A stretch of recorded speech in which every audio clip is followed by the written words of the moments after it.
Hi guys, I'm Roshan, and today's video is only going to be me because Armand's sitting over there, but I am more the baking type person, and I've made this recipe several times.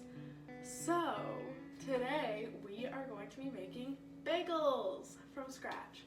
So I have made this recipe, I think 2 or 3 times before, and our family loves them. They're the perfect afternoon snack or lunch. They're super delicious and super easy actually. So without further ado, let's get started. Okay, so the most important thing before cooking or baking or putting any food in your mouth is to wash your hands. So this is a very important step, especially during this global pandemic. You want to make sure you wash your hands for at least 20 seconds. So I'm gonna go do that.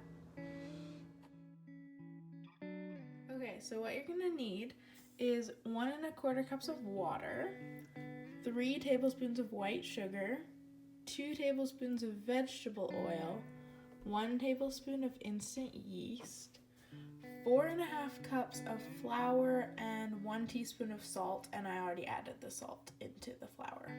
Okay, so now we're going to add all of the ingredients into the base of your stand mixer.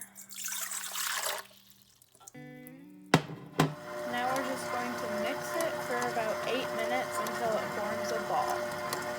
Now as you can see, it's all mixed together and it's like not stuck to the sides anymore and it's coming together as a ball. So now I'm going to transfer it into a lightly oiled bowl and let it rest and rise for 2 hours. Okay, so this is what the dough looks like after rising for 2 hours. It's a little, rough and ragged, but it doesn't have to look nice. Okay, so I like to do my bagels by weight, so I just weighed the whole ball of dough on a scale, so it's 17 grams. And then usually I make around like 7 or 8 bagels, so I'm just going to divide this by 8 and then make little balls. Okay, so it turns out that when I divided it, each one has to be 127 grams.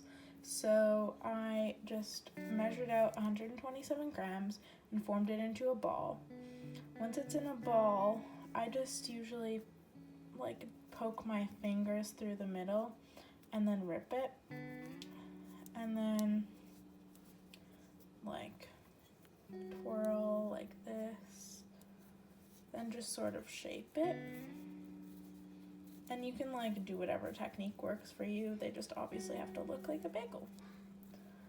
So now that this is finished, I'm just going to put it on to a baking sheet lined with parchment paper and continue to do the rest of the dough. Okay, so now that I have shaped all of the bagels, we're going to let them rise for 15 minutes. Okay, so now I'm just boiling a pot of water with 1/4 cup of honey inside, and then we're going to boil our bagels. Okay, so I've preheated my oven to 475 degrees Fahrenheit, which is about 235 or 245 degrees Celsius. Also put my toppings into bowls. So I have sesame seeds, minced onion flakes, and rosemary. Okay, so what we're gonna do is you're gonna put your bagel into the boiling water and boil it for 1 minute per side. Okay, so after they come out of the water, you want to make sure to put your toppings on while they're still wet so that the toppings stick. So I usually like to do a combination of a few different toppings. So this one is rosemary and sesame seeds. Also, you should sprinkle salt on top of them. I already did that, but yeah, coarse salt. Bagels are all seasoned, and now we're going to put them in the oven for 20 minutes or until they're golden brown. So this is what they look like when they're out of the oven. They got a little bit more brown than usual, but they still look okay. So I'm just gonna have one of the bagels for lunch with a little bit of herb and garlic cream cheese, Remember to subscribe to our channel and leave a like. Stay tuned for more videos. Bye.